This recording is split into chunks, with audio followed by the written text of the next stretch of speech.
organizational culture is key to fostering ethical decision-making.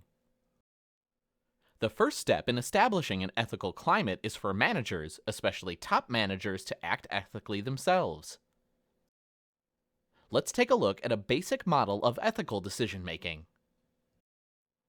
First, identify the problem.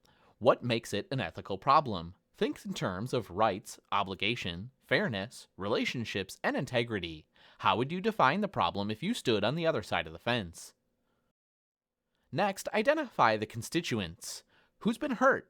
Who could be hurt? Who could be helped? Are they willing players or are they victims?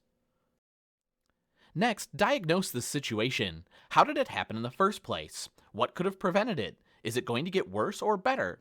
Can the damage now be undone?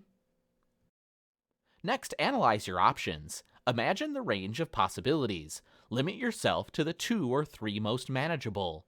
What are likely outcomes of each? What are likely costs?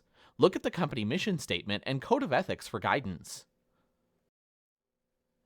Make your choice. What is your intention in making the decision? How does it compare with the probable results? Can you discuss the problem with the affected parties before you act? Could you disclose without qualm your decision to your boss, the CEO, the board of directors, your family, or society as a whole?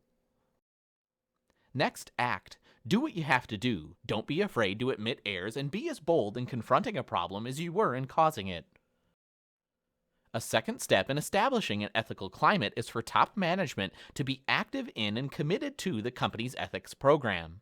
Top managers who consistently talk about the importance of ethics and back up the talk by participating in their company's ethics programs send clear messages that ethics matter.